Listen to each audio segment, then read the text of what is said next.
everyone, this is Graeme. Let's get back into my next 10 games from 90 through 81. My number 90 game is another one of those games that is slowly dropping down my list as I'm not sure how much longer it's going to remain, but then each time I played it reminded how much I enjoy it. It's a game from 2015 called Manurva. It's another ancient Rome-based tile laying game that is relatively quick. On your turn, you're either going to be taking a tile from the supply or placing one of your residences. When you take a tile from the supply, you're going to be adding it to the tableau in front of you. Basically, you're building up like a city of tiles. Why this game is on my list is kind of twofold. First is the passing mechanism. When a player passes an round, each time it's their turn again, they receive a coin. So the other players are very wary of taking too many more turns, as those coins can be very useful. The second reason why I enjoy this game is the other main action you can take on your turn. That is, placing one of your residences into your city. When you do this, you choose a direction. Up, down, left, right from that residence, and activate all the tiles in that direction until you hit another residence or the end of your city. Planning your city is critical because those tiles are activated in order starting from the residence in whichever direction you picked. The real joy of this game comes down to building up a long series of buildings, then placing that residence and activating them all and getting all their resources. Although this game has slipped down my top 100, it's quick, simple, and fun, and it might just hang on for another year. So that's my number 90 game. Number 89 is one from 2007, set again in ancient Rome, and it's about putting the greatest show the Romans have ever seen. The game is Coliseum. Now the main goal of this game is, as I said, to be putting on the best show you can in your Coliseum. To that end, each round there are going to be sets of tiles which will be auctioned off kind of once at a time. Once the auctions are finished, you get to trade those asset tokens amongst the players. Then you're going to try and use your asset tokens you've accumulated to produce an event that will fit into your Coliseum. You'll be rolling some dice beforehand to see if you can get some nobles into your Coliseum to add some prestige to it, and also applying any upgrades your Coliseum has to get more prestige or kind of more wealth. What I like is that you only ever score your best show. If the points you get from your current show doesn't exceed your previous maximum point show, you don't score any more points. This usually means that one of the last shows you put on will usually be your best, but it may not be the last show you put on, and that's okay. This game has two mechanisms I'm usually not a fan of, auctions and trading, but for this game it just works for me. Probably because during the auction, you're always going to get something. Because those tokens are refilled after each successful auction, you can luck out with a great set of tiles even if you're the last person to win an auction. The game is of course also a bit group dependent, but it's still one I enjoy playing. So my number 89 game is Coliseum. My number 88 game is not set in ancient Rome, but set in Isla Nublar. Oh no it's not. It's set in some unspecified island. This is Dinosaur Island. The game is all about getting dinosaur DNA to create dinosaurs for your amusement park. You're trying to carefully manage your thrill meter while still keeping your visitors safe. You can of course create non-threatening herbivores, but people want to see the large carnivores like the T-Rex. Each round you can be drafting DNA dice and dinosaur, then hiring people for your park, and you get a chance to create dinosaurs in your lab using the DNA as long as you have paddocks for them to hopefully increase your thrill meter for your park. Finally, you're going to be drawing visitors from a bag based on the thrill meter of your park, and of course, if hooligans are drawn from the bag, they jump to the front of the line and they don't pay any entrance fee. Once your park is full, or there are no more people in line waiting to get in, you see if your dinosaurs break loose and have a snack on some of your visitors that have made it in. I love the way this game kind of flows each round. Each step in the round has an area you're going to be taking an action on. So it makes the game flow so well, it makes it easy to teach. I also like that there are different ways to get visitors into your park. Yes, dinosaurs are the main attraction, but don't forget about all those other things like food places and souvenir stands and even some roller coasters. The game is all about managing the different aspects of your park, but it's not so punishing that if you don't have enough security, your game is over. Sure, some visitors might get eaten, but that just makes your park more thrilling. My number 88 game is Dinosaur Island. Number 87 is set in the 17th century, and it's about scientists traveling around Europe spreading the word of science. That game is Newton. Now each player has a hand of basic action cards, and on their turn they're going to play one into the desk in front of them. The card played will dictate the action you take, but the total of the symbols that match that action is going to be how strong that action is. These actions are going to be how you move up the various tracks, get new cards for your hand, travel around the map and visit prestigious areas, and have your apprentices perform certain actions. Once all players have played the 5 cards, the round is over. Now here comes the part that I love. You must take one of those 5 cards played and tuck it underneath your player mat so only the action is showing. Now in subsequent rounds, when you take that same action as the tucked card, you get to add that symbol to the strength. I love that decision point in the game. I need to make sure that whatever card I tuck, I still have a card in my hand that will allow me to perform that action. The tucked card symbol will only add its strength to a played card. It cannot be played on its own. Combine that with several tracks you're working your way up, variable endgame scoring based on which tracks you actually max out on, all combines into a game that I find thoroughly enjoyable and why it's number 87 on my list. My number 86 game is actually the last co-op game on my list, and like the last co-op, this is a horror-themed one. It's called Deep Madness. Deep Madness has one of my favorite themes of all time. I love it in movies, books, and shows and board games, and that's being trapped underwater, in an environment with something. My number 86 game is actually the last co-op on my list, and like the last co-op I talked about, this one's horror-themed, and it's called Deep Madness. Deep Madness has my favorite theme of all. I love it in movies, books, shows, and board games. That's being trapped in an underwater environment with something bad that's coming for you.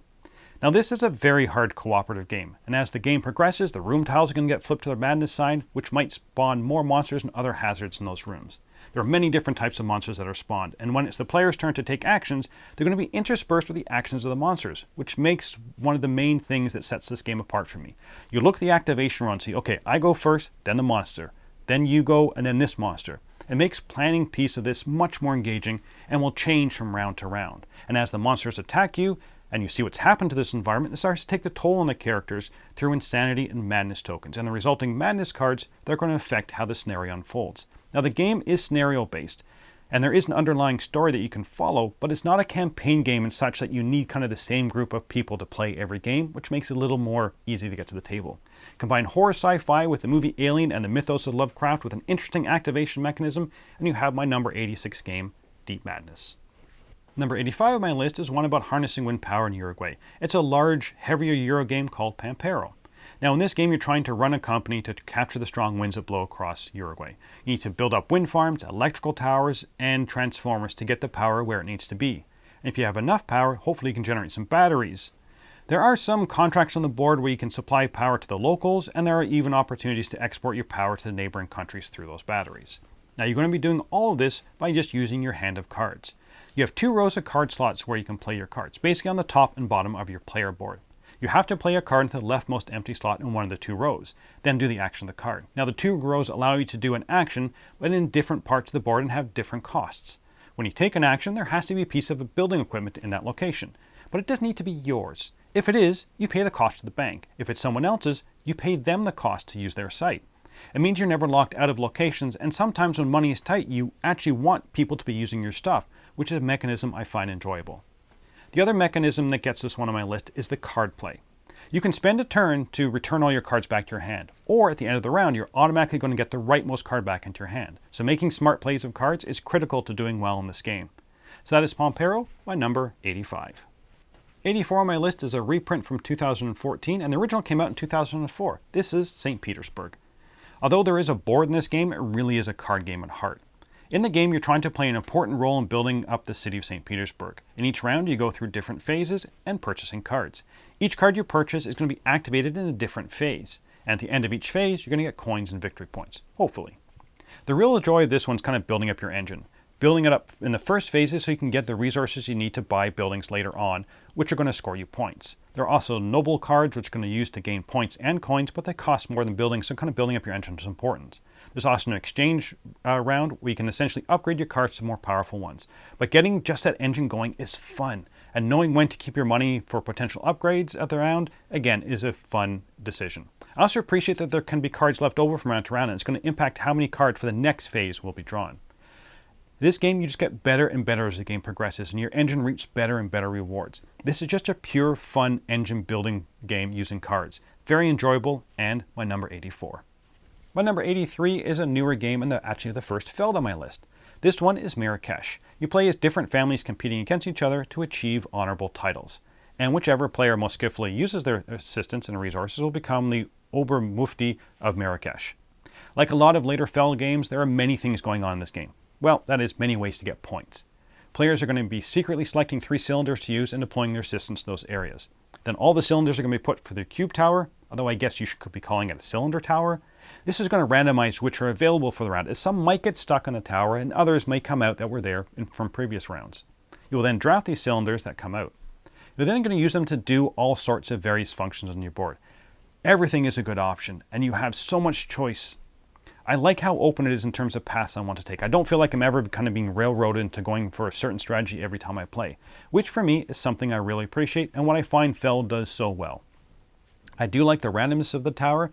You're pretty sure you know what you're going to do that round based on the cylinders and systems you've picked and deployed, but always having some wiggle room based on the cylinders that come out is a necessity as well. This is one that I think with more plays it's going to slowly make its way up my top 100, but right now it's my number 83. Number 82 on my list is one from a rotating group of Italian designers who seem to collaborate with each other quite often. This one is from 2012 and is called Tzolkin the Mayan Calendar. Your role is representing the different Mayan tribes that are competing to appease their gods the most, or the best to get the most points. But the game is also known for its gears on the game board. There are several connected gears on the board, so that when the main one turns, it's going to turn all the smaller ones as well. You're going to be doing several familiar actions like collecting resources, building buildings, and going up tracks. On your turn, you either have to place a worker or workers on the lowest spot in a gear, which will cost you corn, or remove a worker or workers from a gear and perform the action. The longer you leave your workers on the gear, and the more the gears rotate during the game, the better the action you're going to be able to take. But you do have so many workers at the start of the game, and you can't skip your turn. You're either going to be placing or pulling them back. You can get more workers during the game, but at some points, of course, you also have to feed your people. This gear rotation almost changes the game from a worker placement game to almost like a worker waiting game. You want to lean them on the gears as long as possible, as each gear has actions for a particular gear that it is. And this mechanism definitely is something that sets this game apart for me and why it's my number 82. Number 81, and the last for the set of 10, is definitely something different than you've seen on this list. This is actually a block war game from 2002 called Hammer of the Scots. This game takes place during the time of the rebellion of William Wallace, also known as Braveheart. One player takes on the role of the English, who are trying to pacify Scotland by controlling noble lords, and the Scotland player also wants to be trying to make allegiances with those nobles to support their struggle for freedom. The main point of a block war game is each side has a series of blocks with information only on one side of the block. Depending on the position of the block, which way it's rotated, that's going to determine the strength. So only, for example, the Scottish player can see the Scottish blocks. They know where the English blocks are, but they don't know who that block represents or how strong they are. During the game, part of the gameplay is figuring out kind of who is where on the board. The players have a hand of 5 cards, which allow you to do various actions, mainly moving your blocks around, but it could also be events. You're going to try and position your blocks so when battles happen, you have a higher strength blocks. There really is a good fog of war in this game. You're trying to outwit your opponent by strategically placing your troops to obfuscate what their strength really are. I find that the gameplay kind of just fascinating, because there is some dice rolling during the battles. Having a higher strength doesn't guarantee you the win in the fight, but will probably going to make the fight easier.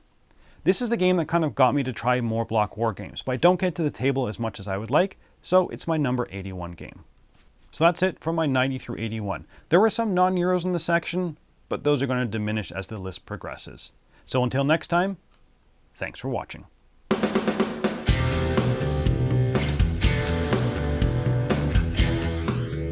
Hey folks, thanks for joining us for that video. If you haven't yet, like the video, subscribe to the channel, and hey, make sure you check out what's happening, where I'll cover an app on an iOS or a Switch device, and you can check it out along with me. Thanks very much. You've been watching The Dice Tower.